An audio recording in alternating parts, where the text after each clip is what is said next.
Let's talk about something you can feel in classrooms everywhere, a growing disconnection gap. It's the sense that students are just losing their passion for learning. Today, we're not just going to stare at that crisis. We're going to dive into some really inspiring ideas that could turn this whole thing into a huge opportunity. This simple phrase really gets to the heart of it, doesn't it? It's not about acing the next test. It's about bringing back that spark, that genuine love for figuring things out that every single student should get to experience. So that's the big question, right? Why is this happening? To really get a handle on it, we have to look past the feeling and get into the facts. So let's start by digging into the hard data. All right, first up, the passion problem. We're going to kick things off with some numbers that are, well, they're pretty sobering, but we need to see them to understand just how big this challenge really is. Okay, check out this piece of data. This is what compares students across the globe. Between 2018 and 2022, reading scores went down. Science scores, they've been on a slow slide for a while. But look at math, an unprecedented 15-point drop. To put that in perspective, that's 3 times bigger than any drop we'd ever seen before. This isn't just a blip on the radar. This is a massive system-wide signal that something is wrong.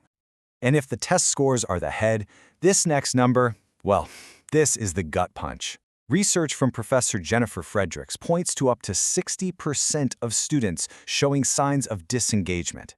Just let that sink in. In a classroom of, say, 30 kids, that could be 18 of them who have mentally checked out. That is the real crisis. So if we want to fix this, we can't just tell students to pay attention more. That's not going to cut it. We need a much, much deeper understanding of what real, genuine engagement even looks like. And that's where Professor Fredericks' work is such a game changer. She says engagement isn't just one thing, it's multidimensional. You know, it's not just about a kid sitting quietly and looking like they're on task. It's this whole mix of how they act, how they feel, and what they're actually thinking about. And that idea, it changes everything. Here is how it breaks down into those 3 key dimensions. First, there's behavioral. That's the stuff we can see. Are they participating, putting in effort? Then you've got emotional. Do they feel like they belong? Do they feel connected? And then the holy grail, cognitive. Are they sticking with tough problems? Are they actually using deep learning strategies? See, a student can look engaged behaviorally, but be totally checked out emotionally and cognitively. So how do we get to that deep cognitive level?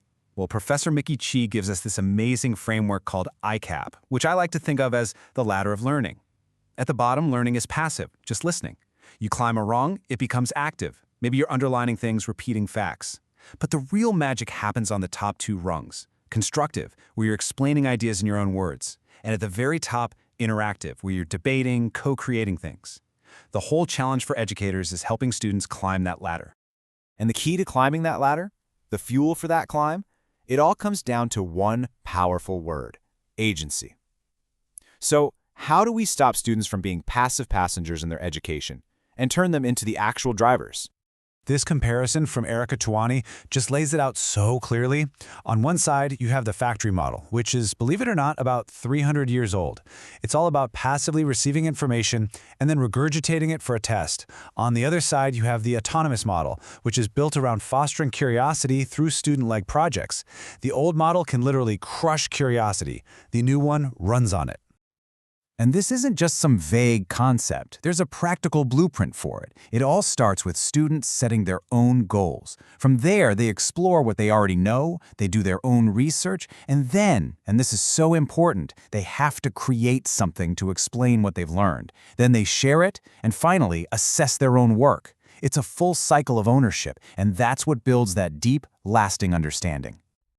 But it's not just about the curriculum. You have to think about the physical space too. How can the design of our classrooms and how we use technology in them either help or, hurt this kind of interactive, autonomous learning?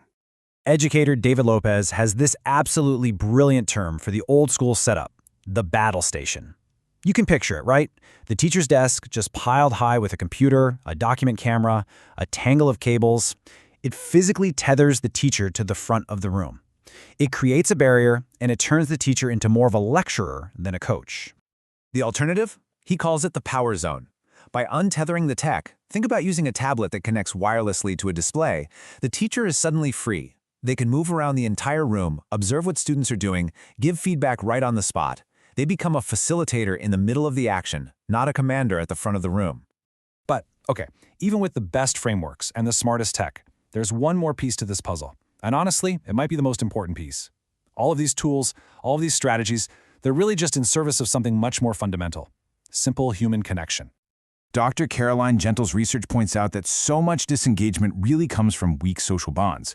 So to fix that, we need to build 3 pillars. Attachment, that's the emotional connection, that sense of belonging we talked about. Involvement, actively being a part of school life. And belief, the feeling that the rules and the goals of the school actually matter to you. When those 3 things are strong, students don't just feel like they go to a school, they feel like they belong to a community. I love this question from Dr. Andrew Cunningham. It's such a powerful metaphor for right now. Are we just stargazing, looking up at all these separate problems and all these brilliant individual ideas as just scattered points of light? Or are we constellation building? Are we actively connecting the dots between these ideas to create a whole new, beautiful picture of what school can be? That right there is our challenge. And so, that's the final, provocative thought we're left with. What if we shifted the entire goal of school? What if it wasn't just about transferring knowledge, but about actively cultivating wonder? What if we built a system designed to nurture curiosity and inspire a true, lifelong love of learning? Just imagine what that world would look like.